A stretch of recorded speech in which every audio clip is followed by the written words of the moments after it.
Watch right now on Project Front News. Russian Iskanders lined up near the Polish border are not there for nothing. The war between Russia and NATO will begin in Kaliningrad. Crimea. Powerful strikes on Russian military bases. Ukraine is taking back the peninsula. A deadly cauldron for Putin's army in Donbas. The Ukrainian Armed Forces are grinding up Putin's soldiers like meat. Fiery, intense, and melting. Footage from the front lines. Watch right now.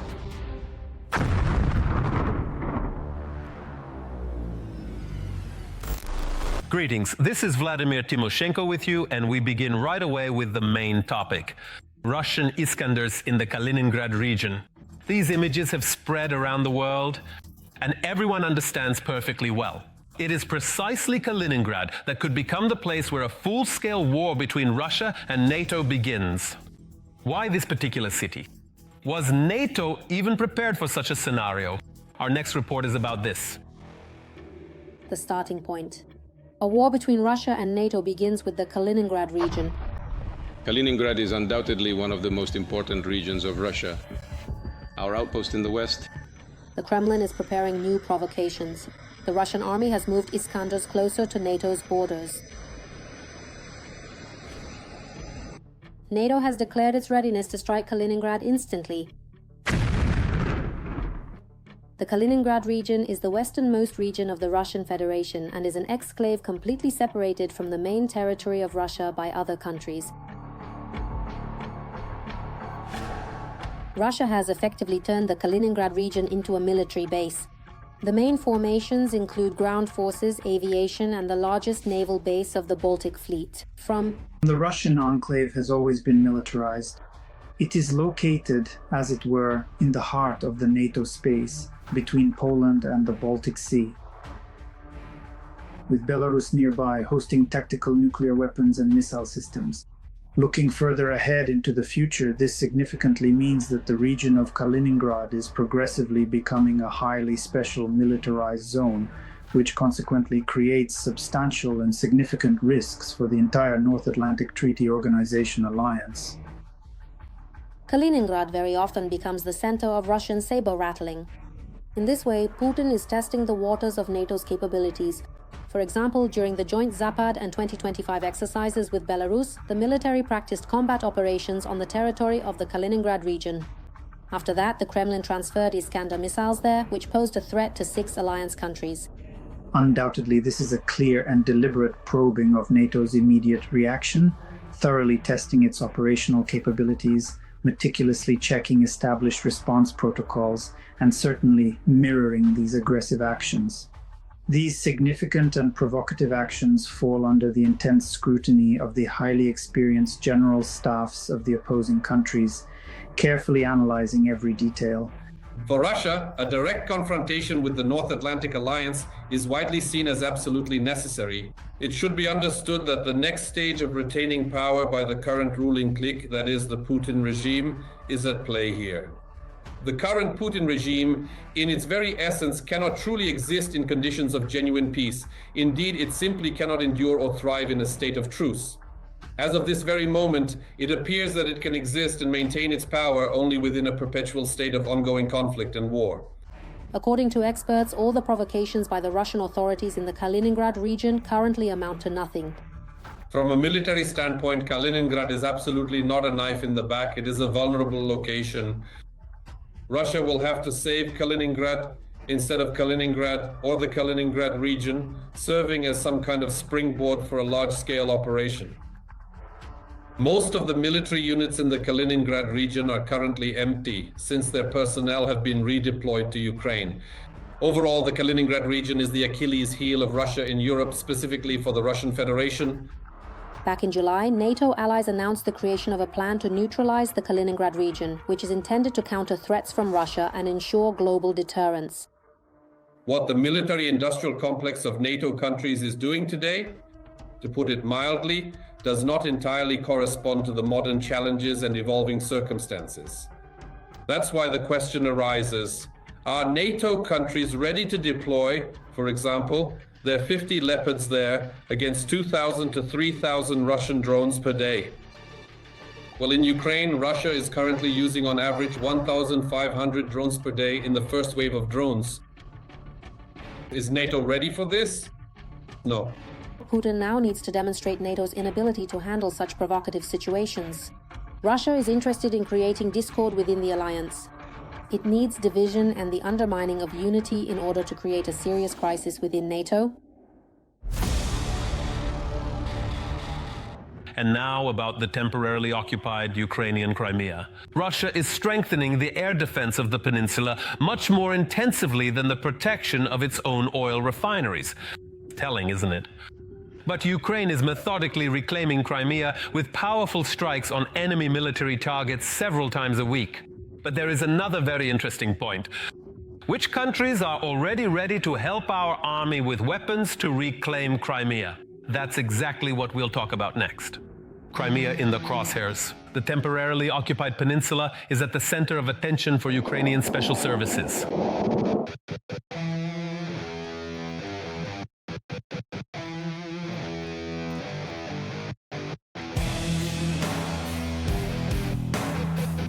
The Ukrainian Armed Forces have been increasingly harassing the peninsula and successfully inflicting defeats on the enemy. Reports of successful operations by various units are appearing almost every week. The temporarily occupied peninsula in Crimea is turning into a Chernobyl for the Russian occupiers. At the beginning of the summer, the Security Service of Ukraine struck the Crimean Bridge for the third time.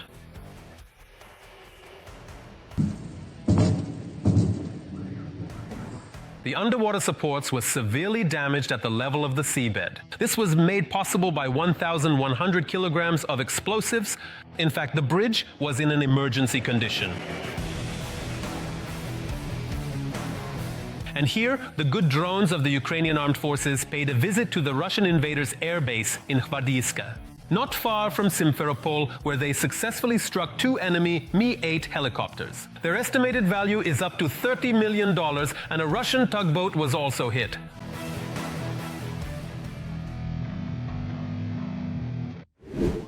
Russian ships are in crosshairs of Ukrainian special services. Main intelligence directorate destroyed a Russian Black Sea Fleet ship near Novorossiysk.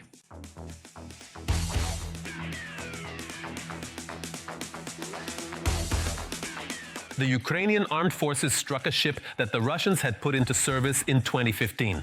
Its value is about $60 million. The Black Sea Fleet has reduced the activity of its operations in the Black Sea Basin to a historic absolute minimum.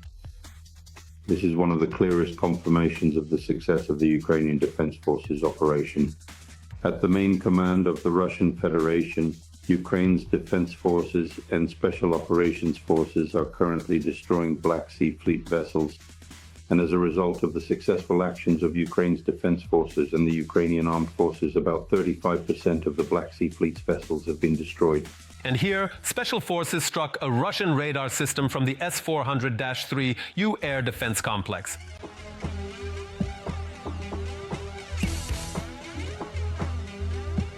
Here is another Yenisei radar from the S-500 complex.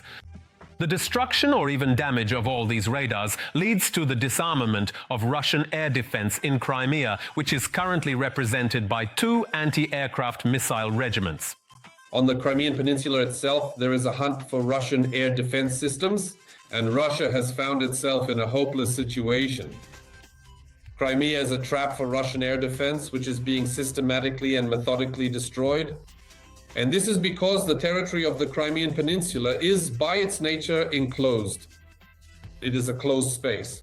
It is impossible to constantly relocate positional areas, to change them like gloves, to move them 24/7. In other words, for a very short period, Russian air defense in Crimea seemed blinded and fast. It is simply impossible to replace these enemy systems without withdrawing similar ones from other sites. It not only affects the defense capability of the temporarily occupied peninsula itself. The point is that it is depleting the entire Russian air defense system overall. That is, within the territory of the Russian Federation itself, the destruction of air defense systems is not such a systematic and constant phenomenon. But it is specifically Crimea where the destruction of these complexes has already become systematic, that is forcing Russia to pull air defense systems from its mainland to the territory of Crimea. This depletion, this forcing Russia to act as we need, allows us to continue destroying their air defense systems. Over years of Russian occupation, Crimea has become a Russian military base. Ukrainian forces' attacks increasingly destroy the aggressor's military economy and logistics. Overall, of course, attention will also be paid to the positional areas where these air defense systems are deployed across the temporarily occupied peninsula. Crimea, the same goes for Mr. Henkut. This is Feodosia. These are airfields after all, and there are numerous military facilities there connected to military units and so on and so forth. That is, there are quite a lot of targets across the peninsula today that should be struck both by kamikaze drones, attack drones, and by something more powerful with a more powerful warhead. Crimea is Ukraine, so the armed forces of Ukraine will strike military targets and legitimate objectives until Russians leave Crimea and liberate occupied territories.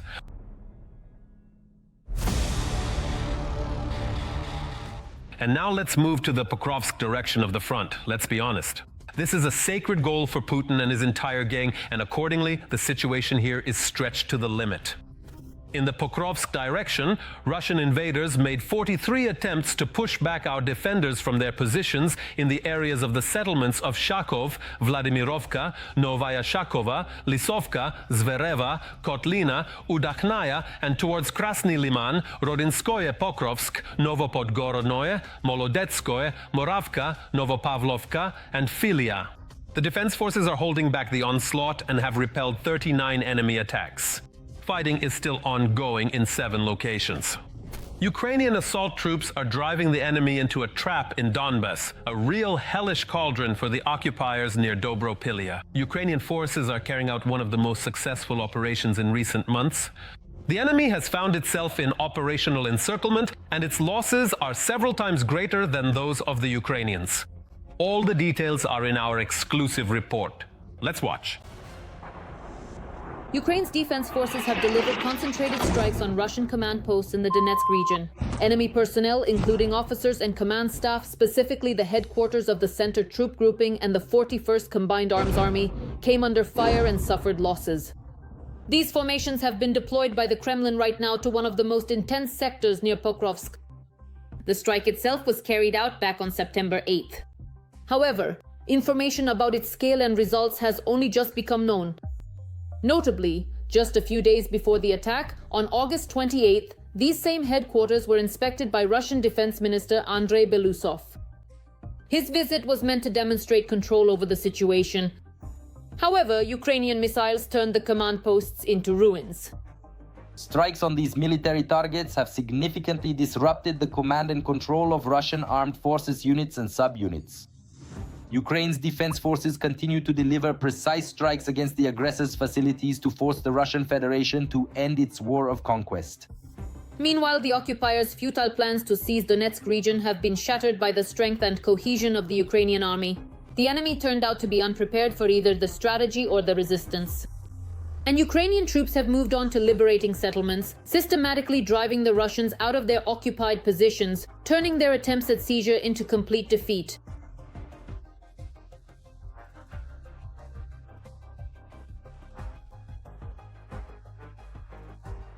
Ukrainian defenders managed to literally cut off the so-called pincers in the area where the occupiers had wedged themselves into the defense forces' positions. During the counteroffensive, 7 settlements were liberated, including Pankov and Komnati, which had previously been captured by the enemy. The Russians' attempts to gain a foothold in these territories turned out to be complete failures. This operation was carried out by the 225th Separate Assault Regiment with the support of National Guard units from the 1st Azov Corps. Everyone was engaged in eliminating this breakthrough, and within a few days it was neutralized. The defensive operation is still ongoing. They are clearing them out. During the fighting, the REF army found itself in a real hellish cauldron and suffered significant losses. According to the main intelligence directorate of the Ministry of Defense, up to 1,000 personnel were involved. Now the Kremlin is trying to send in its best fighters to unblock the encircled units, but the outcome is already predetermined. The Ukrainian defense forces in this direction managed to create an operational encirclement of Russian units, which were cut off from their logistical support bases. But they are not only holding the line, they are also launching active counterattacks. Ukrainian fighters on the Dobropilya front are literally sweeping away all enemy attempts to hold their positions and spread their chaos.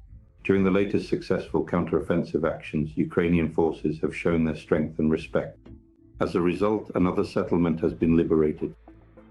This, once again, has significantly strengthened the positions of Ukraine's defense forces and has prevented the Russian occupiers from carrying out their plans to unblock encircled Russian groups and consequently from advancing deeper into Ukrainian territory toward the administrative border with Dnipropetrovsk region. The situation is difficult and changes literally every hour, but it should be noted that at this moment there is no threat of further breakthroughs by Russian occupiers in this direction toward the administrative borders of Dnipropetrovsk region. The defense forces are also carrying out successful counterattacks in the Pokrovsk direction.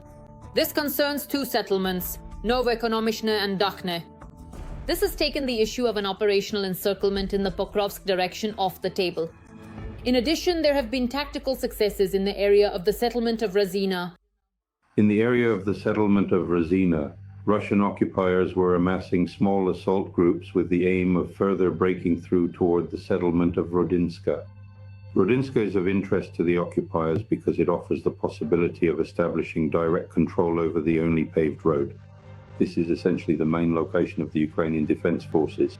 The issue here is the possibility of the operational encirclement of the Ukrainian Defense Forces and accordingly the blocking of logistics for Ukrainian defenders. At the moment, these scenarios of the Russian occupation forces have failed.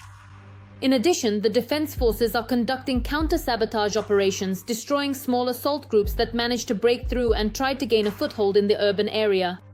Ukrainian troops have also liberated the settlement of Filia on the administrative border between Donetsk and Dnipropetrovsk regions.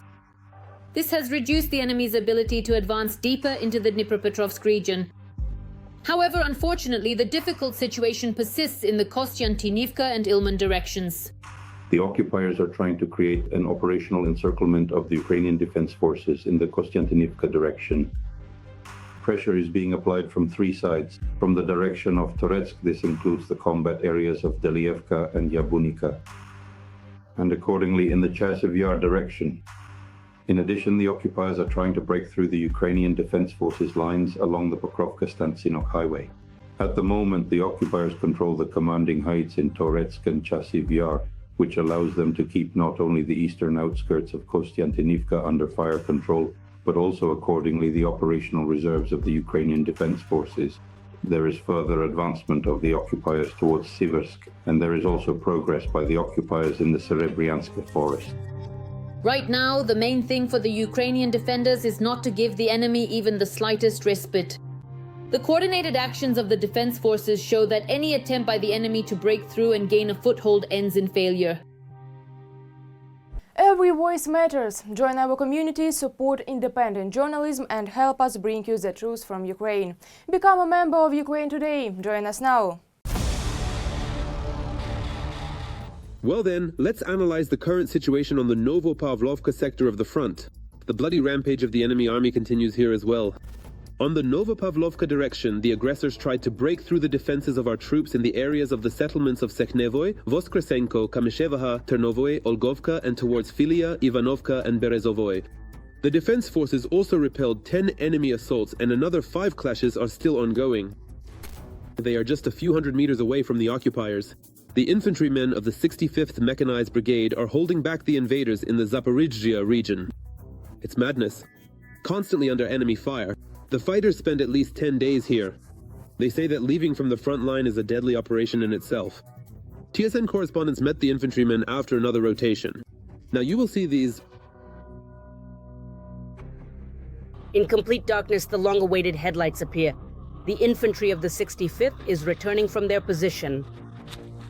God bless you, Commander. God bless the best people in the division. The band of brave eagles. The guys spent more than 10 days on the front line. The only desires recognized are those of the soul and rest. But first, a call home. Hello? Hello, how are you? It's okay, I'm already there. Everything is fine. Leaving the position and reaching the point where the driver will face an extremely difficult task due to the enemy who is constantly on guard. Drones. Drones. You just start jamming them with the EB and drones start flying right away. FPV on fiber optics. It's not much easier at the positions where the Russians keep trying to break through the defensive line. The Russians are hitting our infantry with mortars, artillery, and banned phosphorus munitions. Without sleep, the infantrymen have to be on combat alert practically 24/7. The guys survive however they can. Some with cigarettes, some with coffee, others with energy drinks. After reporting to the commander, the infantrymen head home, which now looks like this. The first times we got here, what was it like to sleep in a sleeping bag like this and on a bed like this? No one had any idea, but now we've kind of gotten used to it. The senior at the position is Dragon. He's only 23, and 5 of those years he served in air defense during the war. And he's already spent almost a year in the infantry. He recalls how in his first battle he captured a Russian AK-12. Now, a profound silence awaits us, a deep and tranquil stillness. Now silence awaits us? Somewhere around 89, something like that. Have you already used it? Well, have you at least fired it for yourself? Yes, I even fired it at the range, zeroed it in, it shot well. He also has a captured Mavic which he shot down when it flew up to our positions. My combat pants bring me luck. They've been with me since the very beginning of my service in the infantry. Even though he'd like to rest now, he says he lives for the war. After 5 years in the army, I can't see myself in civilian life anymore. To go on vacation to the mountains, to the Carpathians, but there aren't enough people to replace me. The infantry positions are constantly attacked by Russian FPV drones. Just recently, in one day, 15 attack drones flew at the soldiers, one of which they managed to capture as a trophy. Overall, you could say it's mass production, Russian style. By the way, the drone is ready for use. However, the enemy hardware damaged their equipment. Everything burned down, the electronics. Now it all needs to be restored. All the war is going on. To recover what was lost, the soldiers started a fundraiser. Because without a radio and a generator, it's simply impossible for them to work.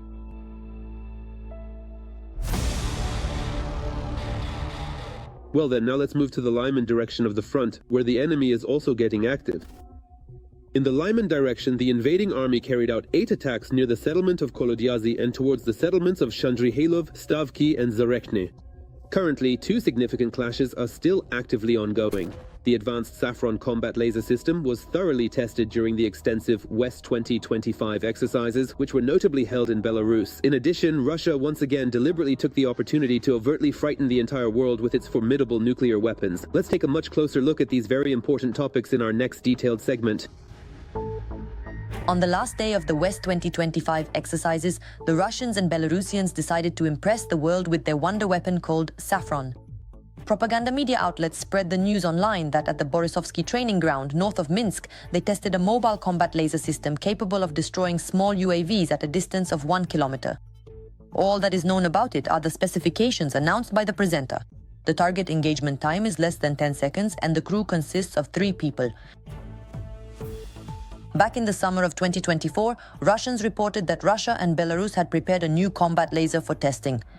The Belarusians even made a report from the LEMT Scientific and Technical Center, which has been developing laser technology since 2023. The designers called their creation the Hyperboloid and showed the first assembled prototype. The system, developed at the Belarusian enterprise, can operate in conjunction with various radar systems. The Belarusian system is installed in special containers. The laser is deployed on a platform directly at the moment of use and operates in a pulsed mode. This means that the energy flash can only be detected during the active engagement of a target. In addition, the entire system can be installed not only in special facilities or underground for camouflage purposes, but also deployed on mobile platforms. In May of this year, a Belarusian public page that publishes information on military-related topics posted these 2 photos. In one photo, there's a falling drone, in the other, the so-called combat laser Saffron. From this, analysts concluded that the system had been tested. And now they've announced it at large-scale exercises that the so-called Union states are conducting near the borders of NATO countries. Ukrainian analysts have already criticized this show, saying that the Russians were flaunting a prototype in front of observers and participants from other countries. Moreover, as with other so-called unparalleled projects, this weapon is most likely a repackaged Chinese solution known as Silent Hunter. The most interesting part is that earlier the Russians did the same thing based on it only under the name Nomad. What's interesting is that the Russians themselves admit this. The laser complex shown in the photo is a Chinese development called the Low Altitude Laser Defending System, or LAS. The name Silent Hunter also appears online. This is an improved version of the LAS system with a power output of up to 30 kilowatts, available in both stationary and mobile variants, and was most likely developed by the Chinese Academy of Engineering Physics. Recently, the Kvadrat was spotted heading west in 2025. This is a Russian terminal that is positioned in Moscow as an analog to Starlink. This equipment was used to provide communications for units and elements of the regional troop grouping. There is no information about it in open sources, but visually it resembles the American system. It is known that Kvadrat is designed to transmit large volumes of data at the regimental or divisional level, with the capability to use different communication systems, with secure email and video conferencing. In addition to Kvadrat, terminals called Sprint were also used during the exercises. Information about them only surfaced recently at the end of June, when Russian media reported on deliveries to the 20th Combined Arms Army of the Western Grouping. And of course, aside from the new equipment, the Russians and Belarusians saved maneuvers involving the notorious Oreshnik for the finale of the exercises. Among the most significant events were activities such as planning and reviewing the use of non-strategic nuclear weapons, as well as the assessment and deployment of the Oreshnik mobile missile complex. Our esteemed Russian colleagues generously shared their invaluable combat experience with us, which profoundly allows us to confidently state that our operational units are now consistently receiving the most utterly up-to-date, the most truly advanced and comprehensive information which they are integrating into their combat operations both mechanically and automatically. The Zapad 2025 exercises turned out to be larger in scale than analysts had expected. The armies of Belarus and Russia carried out several maneuvers at once and showcased their own developments. After several years of being an information outcast, Minsk hosted dozens of foreign journalists and delegates. The dictator's armies enjoyed rattling their sabers so much that they promised to do it again in 2 years.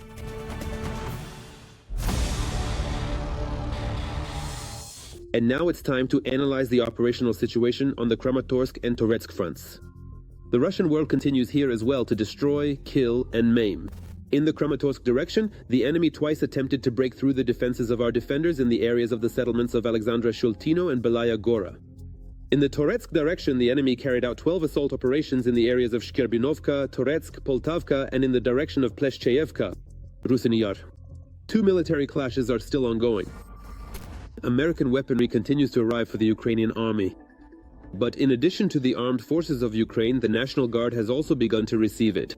Recently, the world's best infantry fighting vehicles, the Bradley, have been put into service with the NGU Kartia Brigade. Special correspondent for TSN, Andriy Tsaplienko, found out exactly how the National Guard plans to use this offensive weaponry. The American Bradley fighting vehicle always lifts the spirits of infantrymen on the front line, and it's easy to see why. It has power, it has weight, it has armor, and the armament is quite impressive.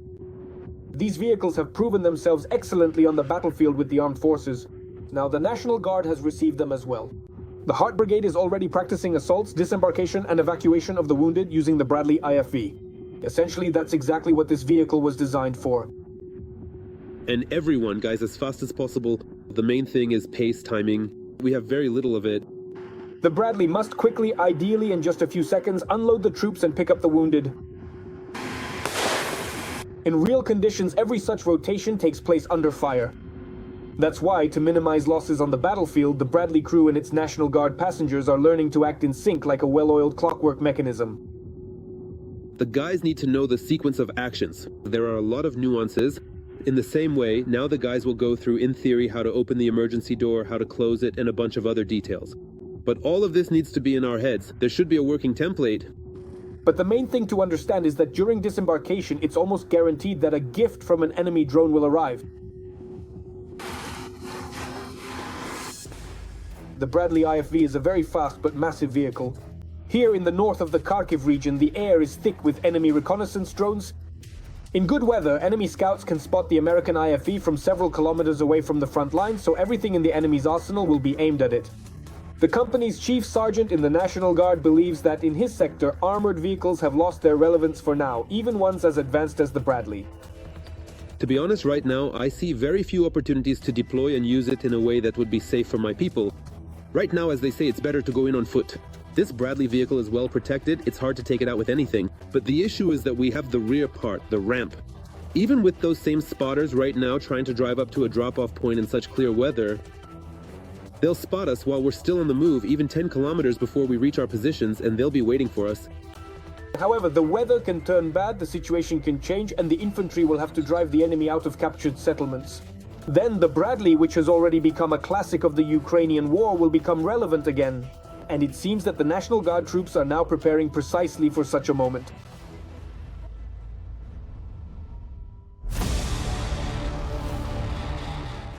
That's all for today, but very soon on Front News there will be new, unique reports from our journalists, and from the hottest spots of the war, gathered so that you know the truth. This was Vladimir Timoshenko with you. Take care of yourselves and your loved ones.